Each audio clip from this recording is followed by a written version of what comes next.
Coucou les beautiful! L'autre jour en surfant sur le net, je me suis rendu compte que certains produits étaient recommandés ou présents dans des recettes maison alors qu'ils ne sont pas spécialement top pour les cheveux. J'aimerais donc vous parler de mes produits impopulaires version produits naturels pour les cheveux.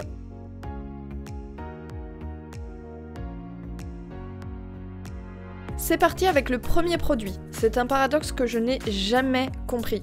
Tout le monde s'accorde à dire que l'eau de mer assèche les cheveux. Par contre, le spray texturisant à l'eau salée est souvent présenté comme étant une révolution. Sérieusement, c'est juste un spray qui va assécher la chevelure, la rendre moins soyeuse et donc plus ébouriffée. Si vous voulez mon avis, c'est pas de la coiffure, c'est juste un massacre. Donc si vous voulez des produits texturisants mais respectueux des cheveux, il y a le lien dans la barre d'infos.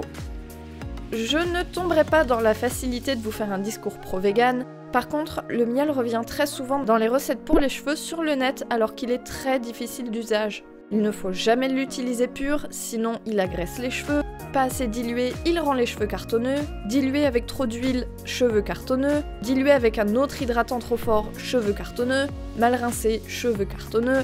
La liste est assez longue, sans parler du fait que beaucoup de miels sont en réalité un mélange d'eau, de sucre et de pollen. Donc méfiance en particulier avec les miels premier prix des supermarchés. Pour la peau, c'est effectivement une merveille, mais bon, pour les cheveux, vous l'avez deviné, je n'ai jamais aimé.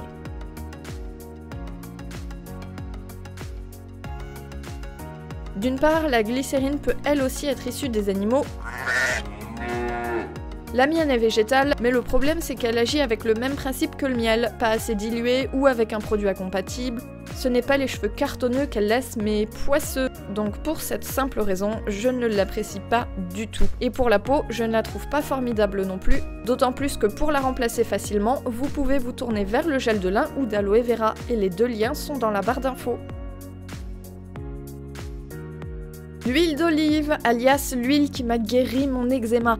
Elle est géniale pour la peau, quel que soit son type, parce qu'elle est très proche du sébum naturel de la peau. Par contre, elle est très grasse, ce qui la rend difficile à rincer dans les cheveux. Il faut généralement 2 bons shampoings pour la faire partir entièrement. Petit bémol quand même, certains types de cheveux très secs vont l'apprécier parce qu'elle est très nourrissante. Juste beaucoup trop nourrissante pour des cheveux de type européen comme les miens par exemple. Il est donc dommage de l'utiliser pour les cheveux, d'autant plus qu'il y a une diversité d'huiles végétales qui existent et qui sont tout aussi efficaces, mais plus simples à rincer. En parlant d'huile, si on parlait de l'huile de coco, oui, elle fait partie de mes impopulaires cheveux si, et seulement si, elle est de mauvaise qualité. Tout comme l'huile de copra, l'huile de coco bas de gamme n'a aucun bienfait en cosmétique. D'où sa réputation erronée de rendre les cheveux ternes, de faire des points noirs, des boutons sur la peau, etc. La bas de gamme aura une odeur qui rappelle l'huile de friture, pas franchement agréable, et une couleur plus crème que blanc éclatant qui est la couleur d'huile de coco de bonne qualité.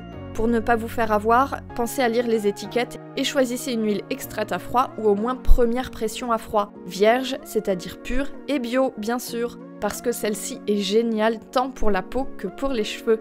Et en plus, elle est vraiment pas chère, donc aucune excuse.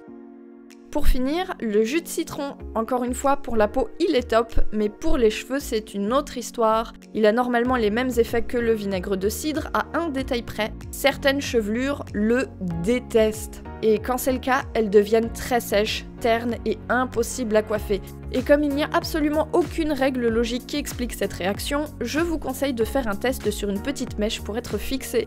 Et vous l'aurez deviné, personnellement, mes cheveux ont le citron en horreur. Par contre, ma peau adore. Voilà, c'était mes opinions impopulaires sur les produits naturels. Et vous, quelles sont les vôtres? Je vous laisse me le dire en commentaire et on se retrouve dans la prochaine vidéo et bien entendu, prenez soin de vous.